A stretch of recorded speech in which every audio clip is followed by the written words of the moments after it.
The Adventures of Frank Race, starring Tom Collins. The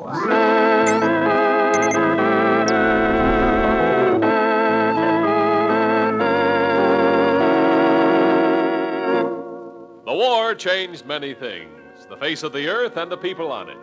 Before the war, Frank Race worked as an attorney, but he traded his law books for the cloak and dagger of the OSS. And when it was over, his former life was over, too. Adventure had become his business. The Adventures of Frank Race.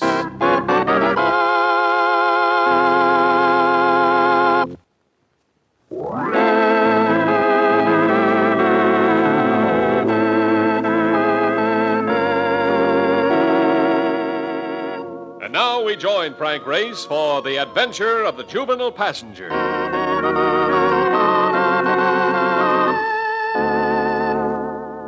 The evening had been a turkey. Following a dull dinner, I'd been collared by my hostess, a woman with about as much depth as our wading pool. The conversation had been a 3-hour filibuster, with me effecting my escape only after a farewell scene that would have odorized any little theater in the land. So now I was settling into bed with a sigh of relief. The windows were open, the light was out. I could call it a... No. Yes. Well, about time you got home. Where you been? Let's not talk about that. What do you want? I'll be parking a cab in front of your place in about 5 minutes. Will you come down? For heaven's sakes, why? I got trouble, Race. I need your help. No, bring your trouble up here. I'm in bed. That's just it. I can't. You gotta come down, Race. I need you. Oh, we'll make it 10 minutes.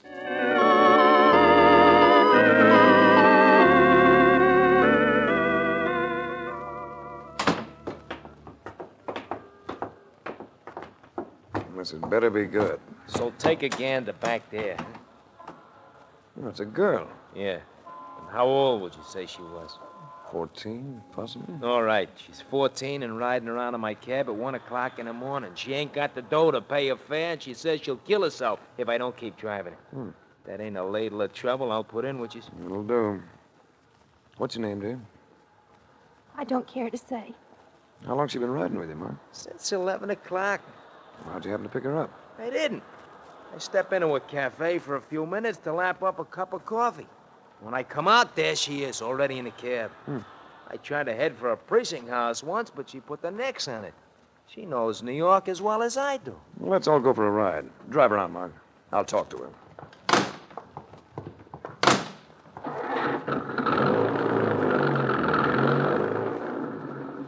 You could tell me your first name. That wouldn't give anything away. It's Mary. Look, no use being mad at me. I'm a stranger. I'm not mad. It's... Trouble at home? I don't live at home. Relatives? I stay at an orphanage. Nothing wrong with that. No, there's nothing wrong with it except... Well, how would you like it if someone were trying to send you to jail? Someone at the orphanage? Just the head of it, that's all. No one can send you to jail if you haven't done anything wrong. She claims I steal things. I don't, but... What's the use? You won't believe me either. I believe you. I'd like to help you. You can't do anything. Nobody can do anything. What are you supposed to have stolen? Some jewelry. You like jewelry? Sure I like it. All girls do. But I didn't take any, even if they did find it in my mattress. Well, then tell them so. Well, let me take you back. No. Well, you can't keep riding around in this cab all night. Nobody wants to help me. Nobody. I said I'll help you, and I will. We'll forget about going back to the orphanage. But you must have friends, someone with whom you can spend the night. Then, tomorrow... I don't know anyone. Except Pharaoh Gillis. I'm afraid a man won't do. Oh, Ferris Gillis is a lady. She's swell. She came to the orphanage a couple of times and told me to come and see her anytime I wanted to. You know where she lives? We could find it in the phone book.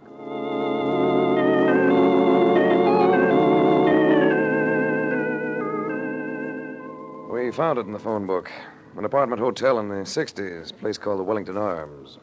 With the lady we sought seemed to be out. But we didn't exactly draw a blank. While we were still pushing the buzzer to her apartment on the second floor, the elevator clicked to a stop and 3 men got out. We drew their instant attention. Looking for somebody? He could have been the kid who takes your tickets at the theater. Skin was clear. He hadn't been shaving very long. He wore a bow tie and a pork pie hat, but his voice matched his eyes. And his eyes had all the warmth of wet pebbles. You heard me. You can turn off that look of inspection. I ain't liking it. We came to see Pharaoh Gillis. Who's the kid? Her name's Mary. Mary what? What difference does it make? It's all right, I'll tell him. It's Leonard. Mary Leonard. Reads like an act to me. Vinny, you and Lou take him down to the car. Fogel might want to look at him. I'll go through the apartment. You may as well all go through the apartment. The youngster and I are going down by ourselves. What are you trying to do, act hard? I figure you ought to go downstairs with the boys. What do you want, a written invitation? I just want to be understood, clearly. I have an automatic in my pocket. I'm gripping it. Take the elevator, Mary. Get onto the cab. Tell Mark I may be able to use him. Scoot. All right. You don't think you're going to make me stick, do you? I'm willing to try. What's the matter, Vinny? Need a smoke? Keep your hands where they are. You can wait. You know, I figure you do have an iron in that pocket. Clever of you. But I'm figuring something else, too. You didn't expect to run into us either. Who'd want to? So I'm betting the iron ain't loaded. You go to a lot of trouble, don't you? Why don't you relax, boy? We're strangers. We've never seen each other before. If we just nod, go our respective ways, we'll both stay happy. Now I'm sure you ain't got that gun loaded. He had me.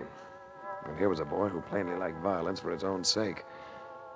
There's nothing left for me but the stairwell, so I vaulted the banister and got a decent fall. Hey, what goes? I was just coming up. Come in. Let's go. Where to? To that orphanage. This youngster's taken up enough of our time tonight.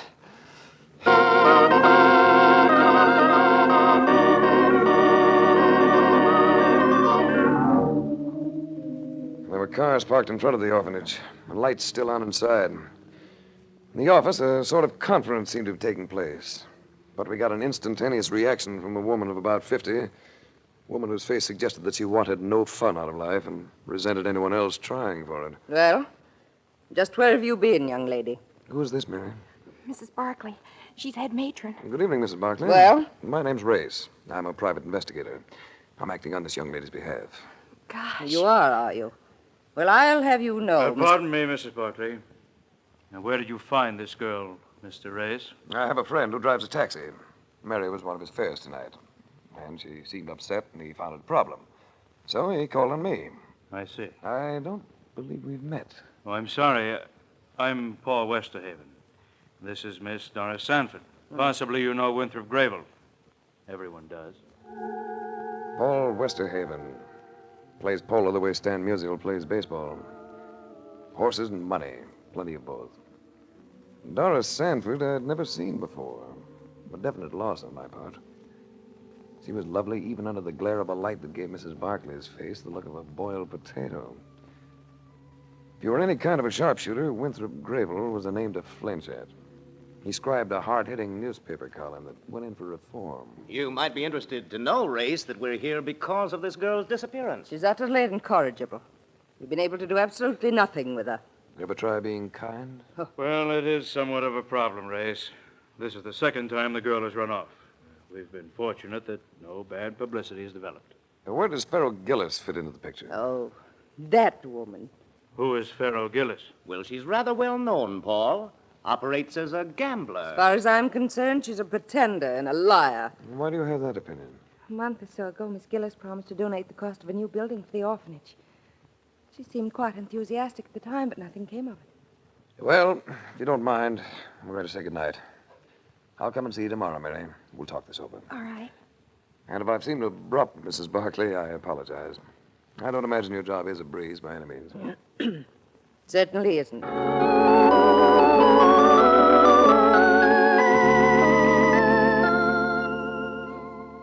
Next morning, I went back to the apartment hotel that housed Pharaoh Gillis.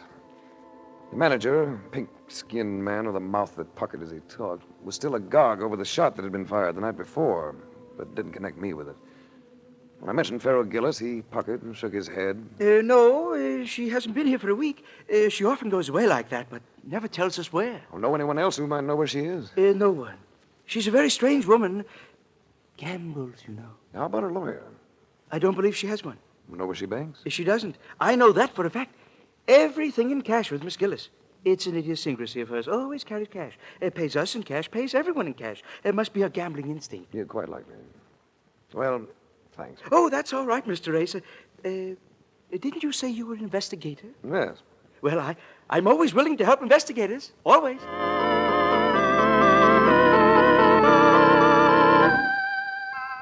The house in which Doris Sanford lived had the look that spells lots of family background. The size that spells money. I was curious to know if Miss Sanford would appear as lovely by daylight as she had the night before.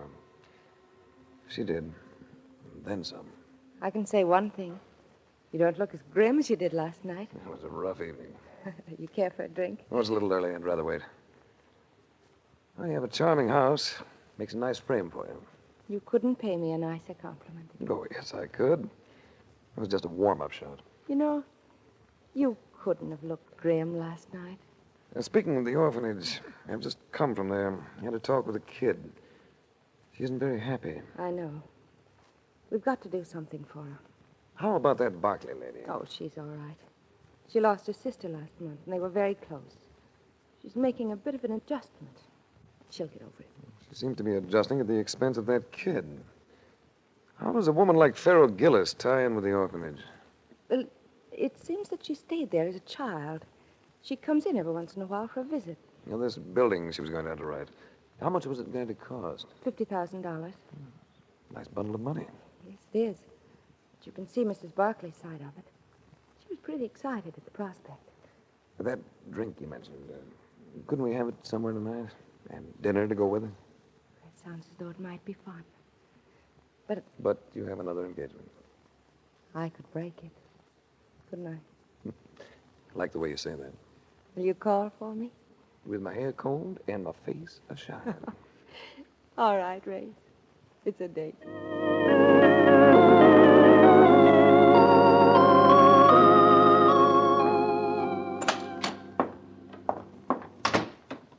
What have you been doing, shopping? Oh, hello, Mark. I didn't know you were here. Well, after last night, I thought you'd be home early, so I come up. What'd you buy? A black felt hat for evening wear. I thought you had one of them. I do. But when I pulled it out today, I found a bullet hole in it. Huh? Wonder where you got that. Hey, a guy called about 15 minutes ago. A fella by the name of Tully. Tully? Yeah. Oh, he's the manager of the Wellington Arms. Yeah, that's the one. Said to tell you Farrell Gillis is back. Does that sound important? It might be. I've still got a couple of free hours, Mark. Drive me over there, will you?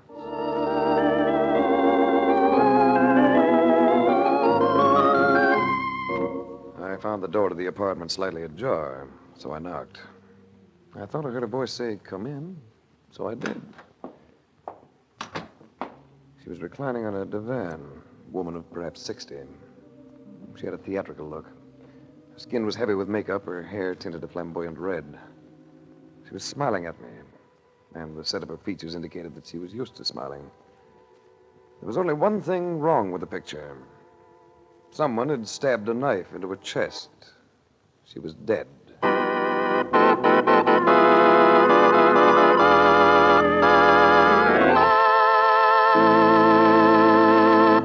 We'll return to the adventures of Frank Race in just about 1 minute.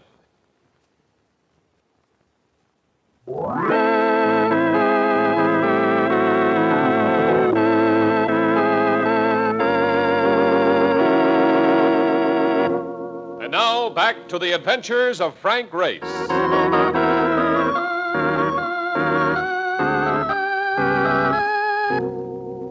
Finding someone murdered always presents one serious problem. Should you notify the police? And if you do, you're going to find yourself involved. If you don't, you may find yourself even more involved. But this time, I didn't have to carry out my decision. Just as I picked up the phone, a voice spoke to me in the same soft tones that had invited me into the room. I wouldn't do that if I were you. He'd stepped out from behind a bookcase partition. And dapper serves as a one-word description. He could have been something from a style page in Esquire. He even had the leer to go with it. With him was Slate, the lad who had caused me to vault into the stairwell. The hood called Vinny was also along. I'm Johnny Fogel. The lady is a friend of mine. If we're going to discuss the lady, we may as well get into the past tense, don't you think? Yeah, you see, Johnny, you're sugar cookie, like I told you.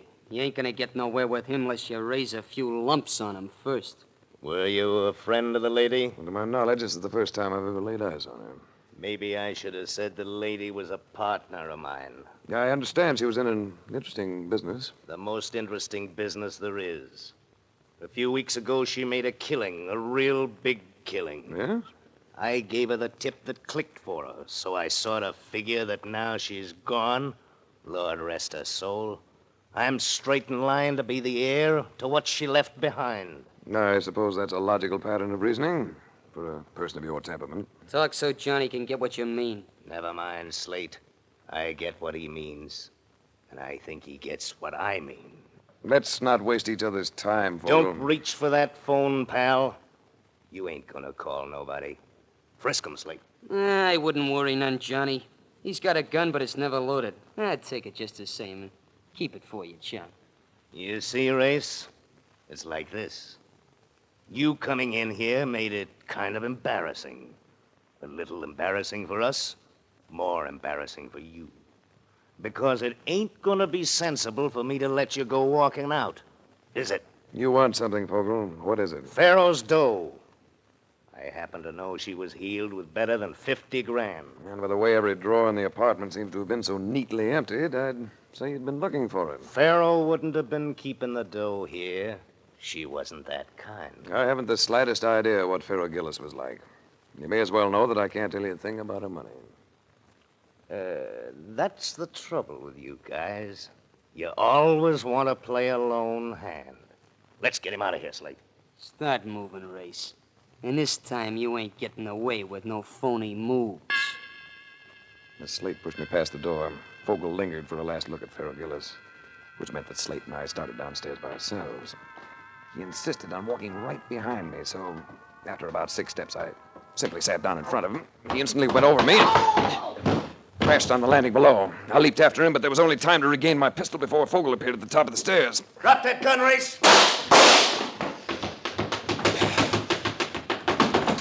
I went the rest of the way on the run, past a gaping manager in the foyer, up to a gaping Mark Donovan at curbside. Oh, not again. Every time you go in that place, you get chased out by bullets. Get me home in a hurry, Mark. I'm due to pick up a most attractive girl in less than 30 minutes.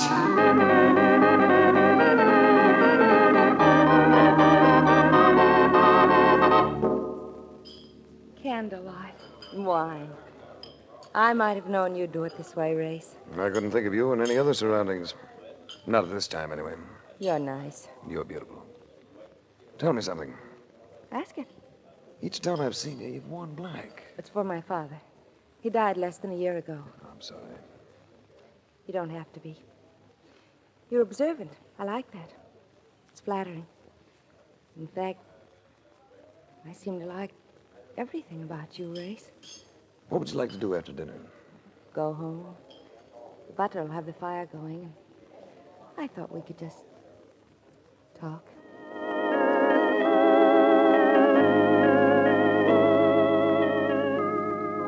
The fire was going, as she'd promised. And for the first time in years, I munched freshly roasted popcorn dripping with butter. I love this house, Race. My father left me a fortune, but out of everything, I think I appreciate this house the most. This house and all the things that go with it. Look, these are some linens my mother received when she was married. Aren't they beautiful? She looked unbelievably lovely in the firelight.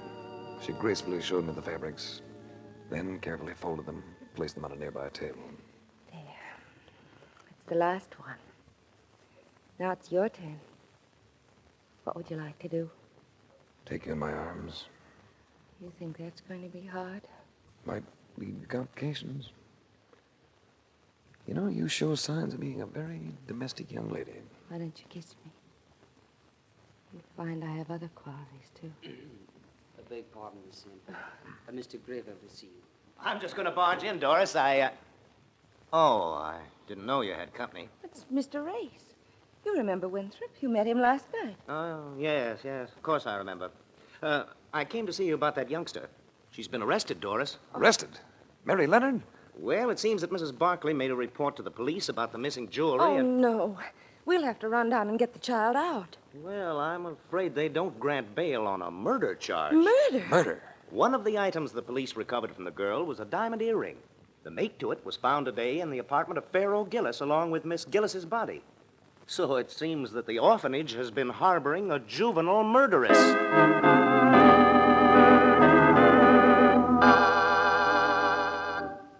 I saw Mary Leonard the next morning. She had no tears for me. She was terribly quiet, terribly white. I told you no one could do anything for me. Didn't I, Mr. Race? Well, I haven't been able to do much, have I, Mary? But I want you to know that I've got an idea about this affair. It's just an idea, and a pretty hazy one at that. But it might lead somewhere. I'll keep in touch with you.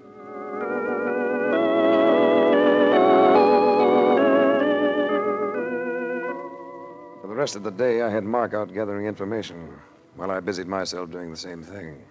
We got together at 5 o'clock. Hey, you know something? You were right about that Gillis dame. She flipped though around like nothing. And the moolah she give away, I should have known that lady. Did you visit Mary Leonard? Yeah, I saw the kid. Yeah, Ray, she's scared. She's really scared. They're gonna have to let the newspapers in on a deal, unless you turn up some.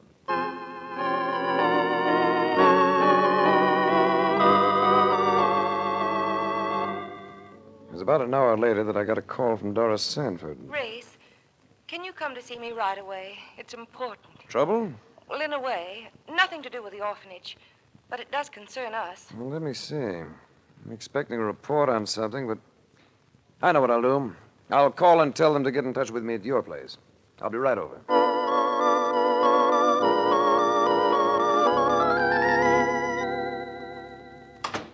It's Winthrop Grable, Race. He thinks he's in love with me, and he's become insanely jealous of you. Can't help that, can we? After all, he's a big boy now. But he can hurt you with that column of his. There's a phone call for Mr. Race, Miss Sanford. I took it in the library. It was the report I'd been waiting for. When I got back to Doris, I found Winthrop Grable with her. He greeted me with a frigid nod. His face was flushed, and his eyes had a too bright look. Was it the call you've been expecting, Race? Yes. It seems that Pharaoh Gillis not only made a promise to give $50,000 to the orphanage, but she actually delivered the money. What are you talking about? Pharaoh Gillis always did everything with cash, and that's the way it was handed over. $50,000 in United States currency. I guess it was too much for the party who accepted it, because nothing was ever said about it. And that's why Pharaoh Gillis was murdered. So where do we go from there? To the fact that Pharaoh Gillis wasn't murdered just to keep her silent. Drawers and cupboards had been emptied in the apartment. She'd evidently obtained a receipt for the money, which the killer wanted, and got, I believe. And I suppose you know all about the killer's identity, eh? I do know. Who did it, Race? You did, darling. Ah. I got my lead on that from the way you folded those linens last night. The way I folded the linens. So carefully, so meticulously. The same way everything was handled in Pharaoh Gillis's apartment. You were disturbed before you could put the things back, but you left everything so neatly piled. You're being ridiculous, Race. I just inherited a fortune from my father. I know. But this afternoon I learned that it wasn't a very liquid fortune. Not much money. So inheritance taxes were going to cripple you, make you sacrifice a big slice of your holdings. I think the courts will accept that as a pretty good motive. Oh, you're wrong, Race. No, I'm not. The item I particularly don't like is the way you set that little girl up for a patsy. Framing her with some frowsy jewelry. Planting the stuff so she'd not only be suspected of thievery, but of murder as well. Win, this man is trying to frame me. Yes, but he's not going to get away with it. Put that gun away, Grable. She's making a fool of you. No, you've been trying to make a fool of me. Making passes at her when you knew she was engaged to me. Well, it's the last pass you'll make at any woman. Why, you... Sorry, Grable. I can only allow you one miss. Oh! Race, Yes, dear. I've been thinking of taking a trip to Lake Louise. Why don't you come with me? After all, you can't prove I did anything. That receipt is no longer in existence, nor the duplicate. I know. But you wrote pretty heavily when you made it out. Heavily enough to mark up the blank underneath. That was what my report was about. The police lab was able to show it all up. The amount and your signature. And you can put down that poker, darling, before I forget I'm a gentleman.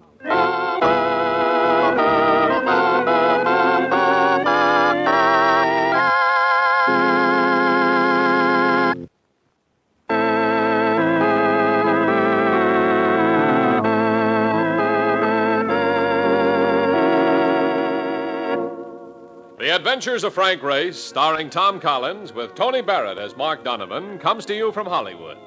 Others heard in tonight's cast were Virginia Gregg, Michael Ann Barrett, Jack Crucian, Jack Carrington, and Bert Holland. This series is written and directed by Joel Murcott and Buckley Angel. The music is composed and played by Ivan Ditmars. Be sure to be with us again this same time next week for another dramatic chapter in The Adventures of Frank Race. Art Gilmore speaking. This is a Bruce Ells production.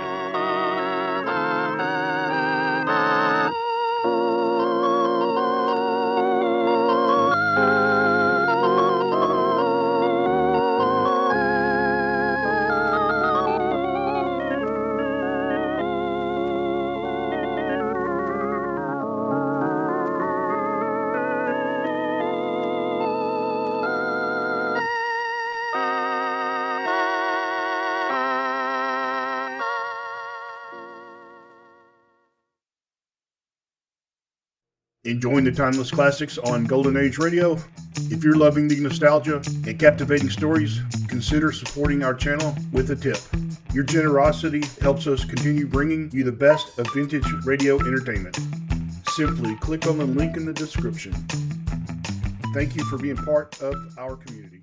Lost in Brazil invites you on an unforgettable journey where every moment is an adventure waiting to be discovered. Join us as we uncover the soul of Brazil, one incredible experience at a time. Click on the link in the description and embark on the ultimate Brazilian odyssey.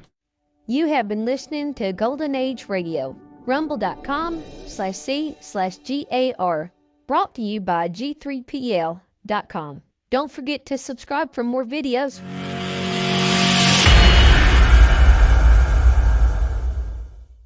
I would like to extend my sincere gratitude to Old Time Radio Research Group for their remarkable efforts in preserving and archiving the captivating world of old-time radio programs.